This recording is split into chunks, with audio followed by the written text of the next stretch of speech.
بتموت من عند الليات لليت ገና ባፍጥር ላይ እያለን ልጃችሁ ልትገባ ነው አሁን ሂዱ ከተሰገደ በኋላ ልትሸኝ ነው አለን ገና እየቀመስን ነበረ የዛኔ ጧት ለሊት ነው ማለት ነው ለሰላት ማለትም ከዛም በኋላ ይሄው እያየን ነው በአመት ውስጥ አትመጣም በየአመቱ አትመጣም በየአመቱ ጠበቅኩ አትመጣም አሁን የለም ራሳችን አሁን በሐሳብ ይሄው አልቀናል አባቷ ታሟል እኔም ታምማለሁ በመምላይ ነው ያለነው እኛውን ምን ይሻለን ለማን ጠይቀው ማጋን ድረስ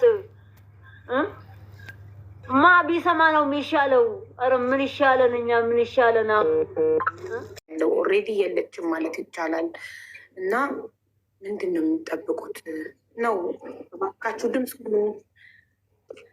ሁኑኝ አትሊስት ወይ የሞት ፍርዴ እንዲፈጸም ድምፅ ሁኑኝ በቃኝ ከዚህ በላይ የእስር ቤት ስቃይ በቃኝ ብላ ድምፅ እንድንሆናት አብረዋት በታሰሩ ሰዎች በኩል ድምፅ ልካ ነው እና ለዛ ነው እዚህ ጋር የተሰበሰብ ነው እና ህዝቡ እየጠየቀ ያለው ምንድን ነው እየተጠበቀ ያለው ገንዘቡ ተሰብስቦ ተከፈለ ገንዘቡ ከተከፈለ እቺ ልጅ ለምንድን ነው የማትወጣው ምንድን ነው የሚጠበቀው ነው የህዝቡ ጥያቄ የኔን ጉዳይ እንዲከታተል ኮሚቴው ወይም ተወካዩ እንዲከታተሉልኝ አስፈላጊውን ነገር አሟሉላቸው አለችኝ ምን ስላት ሌላ ራሷ ደውላ ማለት ነው ምን ስላት አይ ነዳጅ እንደዚህ ስለሚያስፈልገው የነዳጅ ነገር አመቻቹለትና ይከታተልልኝ ስትለኝ ማን ነው ይሄን ያለሽ ስላት ከኮሚቴዎቹም ብለውኛል ከተወካዩም ተብያለሁ አለችኝ ማን ያለሽ ይደግም ጠይቋት ይሄን መልስ ሰጠችኝ አሁን ምን አሉሽ እሺ ምን ያክል ይላክ አሉሽ አልኳት ያው ኖርማሊ ጥያቄ ማለት ነው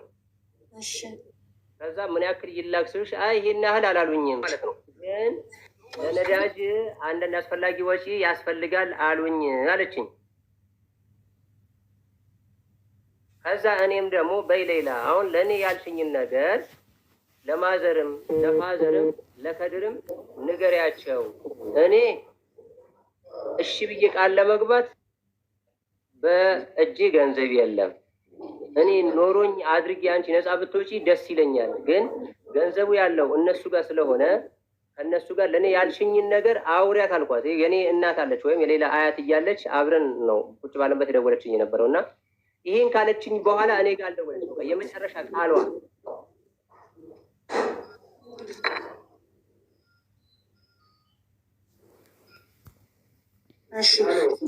ስለዚህ ሌላ ያለችክ ለነዳጅ ምናምን የሆነ ነገር ስለሚያስፈልገው ገንዘብ ስጡት ነው ለማ ለወኪሉ ይህንን ያለው ደግሞ ማን ነው ከኮሚኒቲዎቹ አንዱ አይዋ ስሙ አልተጠቀሰም ከዛ በኋላ ልክኛ ማታም እነ ተስፍሽ ያሉት ነገር አለ ቀሪው ገንዘብ 1 ብር እንዳይነካ በሚል ሁሉም እኛ ሰጀስት አድርጎ ተደረገናል ከማዘር ፋዘርም ከኔም ከሁላችንም አንፃር ያን ነገር ማድረግ ስላልቻለን ይሄ ነገር ሳናረጋው ቆየን ምክንያቱም ነፃ ግልጽ መውጣት ስላለበት ማለት ነው ይሄንን እሷ ያለችኝ ነገር እኔ ወደ ማዘር ፋዘርም ደውይ ብያትም እነሱም ይሄ ስጋት ስላለባቸው እና ሲያም እነ ተስፍሽም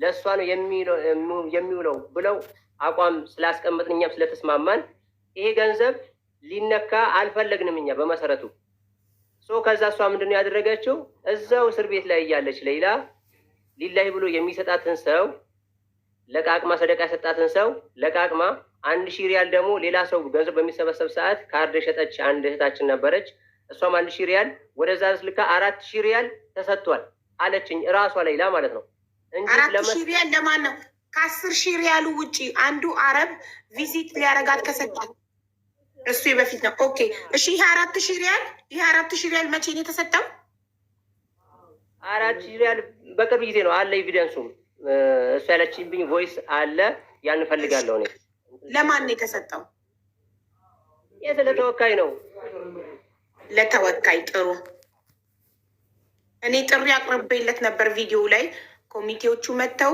ተወካዩ ግን አልመጣም ለአህመድ ዲን የሱፍ ማለት ነው አይደል የሰጠችው 4000 ሪያሉ ኦኬ ለሱ ለራሱ ለነዳጅ ምናምን እስር ቤት ላይ ሆና ነው የተሰጠው መቼ እኛ ይሄን ገንዘብ አትንኩ ስለተባልን ሳነካው ሲቀር እሷ ደግሞ በራሷ አፈላልጋ ላከችለትና 2 ወር ከሆነ በኋላ በቃ ሰፍዩ አትጨናነቁ፣ እኔ ይሄ ነገር አድርጌ ልኬለታለሁ ለሰፍዩ ንገሩት ብላ ለሌላ ሰው ነገረች። ያ ሰው ደግሞ በቃ ተከፍሏል አትጨናነቅ ሰፍዩ የሚል መልዕክት ደረሰኝ ለኔ። በአጠቃላይ ተወካዩ 14,000 ሪያል በላ ማለት ነው ከሌላ 10,000 ሪያል መጀመሪያ ቤተሰቦች ሰደቃ ያውጡልኝ፣ ሙስሊም ክርስቲያኑን ድንኳን ጥለው ደግሰው ሰደቃ ያውጡልኝ ብላ የሰጠችውን 10,000 ሪያል አላከም ለእናንተ። አሁን እዚህ ጋር የምትለየው ብዬ 10,000 ሪያል የተባለው ገና ገንዘብ ከመሰብሰባችን በፊት ከመወሰኑ በፊት ነው። ከዛ በፊት እሱ ወኪል ነበር እንዴ? ገንዘቡ ከመሰብሰቡ በፊት ነው ውክልና የሆነው እሱ ወኪል የሆነው። ከዛ በፊት ዘመዳችሁ አልነበረ ሌላ ወደ ኢትዮጵያ የገባው ከሆነ በኋላ? አሁን እኮ ይሄ ሰው ውክልና ከወሰደ በኋላ አሁን ያለው ሰው ተወካይ ውክልና ከወሰደ በኋላ ቢያንስ አመት ከምናምን ከቆየ በኋላ ነው ይሄ 2 ሚሊዮን ሪያል እንድትከፍል የተወሰነባት። እሺ እና ያህል ጊዜ ለምን እናንተ እንደዚህ የሚያደርግ ከሆነ ለምን ወኪል አልቀየራችሁ? ለምን ሌላ ሰው አልቀየራችሁ? አሁን ይሄንንም ግልጽ ከእነ አቡ አፍናንም ጋር ዛሬ ግልጹ ልናወራ ነው። እኛም ይሄ ነገር ማቅረብ ፈለግ ነው። ይሄንን ነገር ልክ በዚህ ነገር እኛ ገመት ነው አይደል? መጀመሪያ ላይ በዚህ ነገር አለመግባባት ፈጥረናል አይደለ? ከዛ ስንደውልም ምንም አይነት ኤቪደንስ አይሰጠንም፣ ምንም ፍንጭ አልሰጥም አለን። የዛኔ ምንድን ነው ያደረግነው? ቀጥታ ሌላ ተወካይ ለመቀየር እንቅስቃሴ በጀመርንበት ታይም ኮሚቴዎቹ እናንተ መስማማት ካልቻላችሁ ከተወካይ ጋር እኛ እንደ ባህሪው ይዘነው እንዲከታተል እናደርጋለን፣ እኛ ከእናንተ ጋር እንወያያለን፣ ከእሱ ጋር ምንም በቃ አታውሩ። ስለዚህ የሚቀየር ከሆነ ጊዜም ስለሌለው የሞት ፍርዷ ይጸናል። ጊዜ የለም ለመቀየር ጊዜ የለም። ስለዚህ እሱ ይቀጥልና እኛ እሱን እንደ ባህሪው ይዘነው ፍርድ ቤት እንመላለሳለን። ጊዜ የለንም ሲሉን እሺ በቃ ጊዜ ሳይኖር ቀርቶ እች ልጅ ከምናጣ ልጃችን ይሁን ብለን የኮሚቴዎችን ሀሳብ ተቀብለን ነው የቀጠልነው እንጂ ለመቀየር 2-3 አቡ አፍናንም ያውቃል፣ በደንብ ሀሳብ ሊሰጥበት ይገባል አቡ አፍናንም። ስለዚህ እንዳይቀየር ያደረገብን አንዱ ኮሚቴ ነው። እሺ አንዴ እኔ እዚህ ጋር እየጻፍኩ ስለሆነ ነው። እሺ ኮሚቴዎቹን መጠየቅ የምፈልገውን ጥያቄ አንድ ጊዜ የሌላ ገንዘብ ለቲም ሌላ እንዳይነካ ግን በጣም አስፈላጊ የሆነ ነገር ለምሳሌ በመሀል ወደ እናትና አባቷን ከኮሚቴውም ከቲም ሌላም አንድ ላይ ወደ ሳውዲ ለመሄድ በውስጥ ስናስብ ምንድን ነበረ ያልነው? ካለው ብር ላይ ይነሳ ብለን ነበረ። እንደዚህ አይነት ደሩሪ ሲያስፈልግ ሌላ እጇ ላይ የገባውን ወይንም ሰዎች የሰጧትን እስር ቤት ብትሆንም ለእሷ የሚያስፈልጋት ነገር አለ። ያ ብር እያለ ይሄ ነገር ለምንድን ነው ወደ ቲሙስ ያልመጣው? ቲም ሌላ ላይ ቢያንስ መልእክት ቢቀመጥ ሁሉም ገብቶ አይነጋገርበትም ወይ? ምክንያቱም ይሄ እንደ አንድ ምክንያት ሆኖ ነገሩን ዲሌ አድርጎት እንዳይሆን ስለምሰጋ ነው። ለምን አልተነገረም? ለምን እኛ አላወቅ ነው? ምክንያቱም የራሷ ብር ነው። ይሄ ብር የተሰበሰበው የእሷን ህይወት ሴቭ ለማድረግ ነው። እናትና አባቷ ወንድሟ አሉ ፈርመው 4,000 ሪያል መውጣት ይችላል። እሷስ እጇ ላይ የገባውን ለምን ከሰውም ከእስር ቤቱና ተበዳድራ ትሰጣለች? ይህንን እኛ ለምን አላወቅ ነው? ጥሩ መሀመድ፣ ምን መሰለች ጋ እንትና አሲያ ብትመጣ ደስ ይለኝ ነበረ። ዲቴል በደንብ ታውቀዋለች።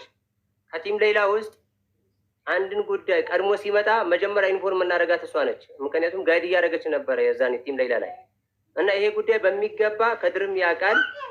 ለአሲያ በደንብ ነገርኳት ይሄ ነገር። አሲያ በግልጽ እኔ አገኛቸዋለሁ እንደውም እኔ እና እሷ እስከ መገፋፋት ደርሰናል። ግልጹ ልንገራችሁ ነው። ምክንያቱም እነሱ አሁን ለእሷ በኩል ግልጸኛ እንደሆነ የሚናገሩት፣ በእኛ በኩል ግን 2 ፌስ ነው እየተወራ ያለው። ለእሷ ይሄ ጉዳይ ስንነግራት አንተ ዝም በላቸው በቃ እኔ አናግራቸዋለሁ ያለች። አሁን እሷ ብትመጣ ደስ ይለኝ ነበረ። ምንም ባላወራ ይሻላል። እሺ ሼር አድርጉላት፣ ለአሲያ ሼር አድርጉላት። ታውቃለች ጉዳዩ። ኦኬ አቡ አሚራ እንኳን ደህና መጣክ። እባክህ ቪዲዮ አብራ። ቴንኪዩ።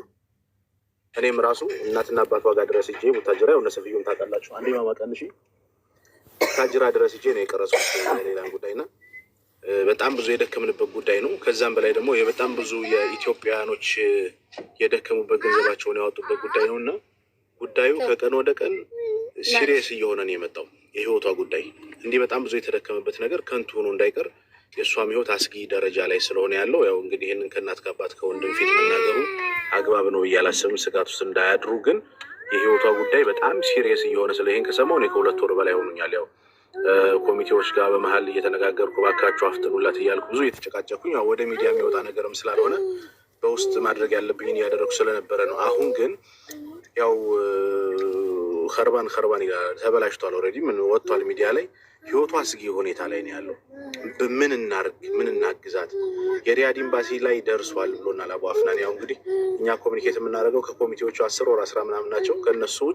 ከነሱ ውስጥ አንዱን ነው የምናውቀው። አቡ አፍናን ብቻ ጋር ነው ኮሚኒኬት የምናደርገው እና አቡ አፍናን የሚሰጠን መረጃ ብቻ ነው እኛም ለህዝብ ስንናገር የነበረውና ምን እናድርግ? እንዴት እንጫን? እንዴት ፑሽ እናድርግ? እንዴት ሪያድ ኤምባሲ ያለውን በውጭ ጉዳይ ሚኒስቴር በኩል እንዴት እናድርግ? እናትና አባቷ ይሄዱ ወይ ወደ ሳውዲ ሂደው በቃ ኤምባሲ ስር ሄደው እንደው ልጃችን አድኑልን ይበሉ እስከ ማለት ደረጃ ሁሉ የደረሰበት ሲቹዌሽን አለና ወደ መፍትሄ ብንገባ የተሻለ ነው። መወቃቀሱ አግባብ የለውም። ሁላችንም አላህ የሚያውቀው ምንም የምናገኘው ቤኔፊት የለም። እኔ ካሊድ መሐመድ ነው ስሜ ወይ አቡ አሚራ በሚዲያ ስሜ። አንድ ሰው በእኔ አካውንት ያስገባ የለም። በእናት አባት አካውንት ነው የገባው። ምንም የተጠቀመው ነገር የለም። መልካም እናደርጋለን ብለን እንትን ያልነው ነውና እኔ አሁን ተስፋ የሚሰጥ ነገር ላይ ብናወራ ምን እናደርግ በሚለው ጉዳይ ላይ ብንወያይ ነው እኔ የተሻለ ነው ብዬ የማስበው። ኤምባሲዎችን በቃ በውጭ ጉዳይ ሚኒስቴርን በኩል ይሁን በኤምባሲዎችን ጉዳይ ይሁን እነዚህ በአምባሳደሮችም በተወካዮች በኩል በቃ ይሄ ተጭኖ ወደ ጉዳዩ በቃ ይች ልጅ የምትወጣበት መንገድ ምንድን ነው ያለው ሁኔታ መጨረሻው እስኪ እንወቀው። እሺ ሌላን ጉዳይ ብጠይቅ አይፈረድበትም። ገንዘብ አውቶ ሰጥቷል። እኔ እንኳን ማስታውሰው እንደው ገንዘብ የለኝም እንኳ ቀለበት ነው ብዙ አለና ምናልባት ድምፄ ይመልስ ይሆናል። ወደ መፍትሄውን ግባላለሁ። በቃ ሀሳባችሁን ላድምጥልኝ። እሺ በጣም ጥሩ አቡ አሚራ፣ በንግግርክ ላይ ከሰማሁኝ ህይወቷ አስጊ ደረጃ ላይ እንደሆነ ከሰማሁ 2 ወር ሆኖኛል እና በውስጥ ልጨርስ ብዬ በውስጥ እያወራው ነበረ እና መወቃቀስ የለብንም ምናምን የሚለውን ነጥብ ነው ያዝኩትኝ እኔ አንተ እዚህ ጋር ስትናገር እና ላይክ ዋናው ፓርት ማን ተወቀሰ ማን ተመሰገነ ሳይሆን ዋናው ነገር እቺ ልጅ በህይወት ከእስር ቤት ትውጣ ነው። እኛ ደግሞ የሰማነው ህይወቷ አስጊ ላይ እንደሆነ ትናንትና ነው። ገና ትናንትና ከእስር ቤት ተደውሎ ልጅቷ ሬሳ ሆናለች። ኦልሬዲ ቤተሰቦቿ ፊት ማውራት የለበትም ምናምን የሚለውን ነገር አላስብም። ቢካዝ እነሱ ቢከብዳቸውም ሀዘኑ የእሷ ይብሳል። ከቤተሰቦቿ ጭንቀት የእሷ ህይወት ይበልጣል። ቤተሰቦቿ እንዳይጨነቁ ብዬ እዚህ ጋር ብደብቅ እሷ እየሞተች ነው። ስለዚህ ሞታ አስክሬኗ ከሚወጣ በህይወት እንድትወጣ መጮህ አለብን ግዴታ። ማን ተወቀሰ ማን ተመሰገነ ጉዳያችን አይደለም። ይቺ ልጅ በህይወት ከወጣች በኋላ እያንዳንዱ በእሷ ጉዳይ የለፋችሁት ልፋት፣ የሰጣችሁት ጊዜ፣ ጉልበታችሁ፣ ጊዜያችሁ እያንዳንዱ በደንብ ትመሰገኑበታላችሁ። ኤምባሲ መልእክት መጥቶላቸዋል። ሌይላ ከኢድ በኋላ ትፈታለች የሚል መልእክት መጥቶላቸዋል። አላሁ አክበር። ይሄንን የሚፈርመው አካል ግን ከሳውዲ ውጭ ስለሆነ ከፍተኛው ባለስልጣን ነው፣ እሱ የለም። ከዛ ውጭ ግን ያለችበት እስር ቤት የሚጠብቁት ትዕዛዝ ብቻ ነው። ያ ማለት አሁን ኤር ነው፣ ሁሉም ቢሮዎች ዝግ ናቸው። ወደኋላ ተመልሶ ብዙ ማውራቱ አግባብ ስላልሆነ በርካታ ነገሮች የማውራት ፈልግ ነበር፣ ግን ቁም ነገሩ ይህ ስለሆነ ዛሬ ኢትዮጵያ ኤምባሲዎች ለእኛ ደውለው ሌይላ ከኢድ በኋላ ትፈታለች የሚል መልእክት መጥቶላቸዋል። ፈራሚው አካል ግን የለም፣ አሁን ከሳውዲ ውጭ ነው ያለው። እሱ እንደመጣ ለለችበት እስር ቤት ትዕዛዝ ይተላለፋል። ምናልባትም ከሄድ በኋላ እንግዲህ 13 ዓመት ታግሰናል። ቀጣዮቹን ቀናቶች መታገስ ይህን ያክል የሚከብድ ስላልሆነ የአላህ ሱብሃነሁ ወተዓላ እንኳን ለዚህ ቀን አበቃን የሚለውና በዚህ መሰረት ለማንኛውም አካል ገብተህ ይህን መልእክት አስተላልፍ ተብዬ ስለተነገርኩኝ ነው ዛሬ የመጣሁትና ሁላችሁንም እንኳን ደስ ያላችሁ። ይሄ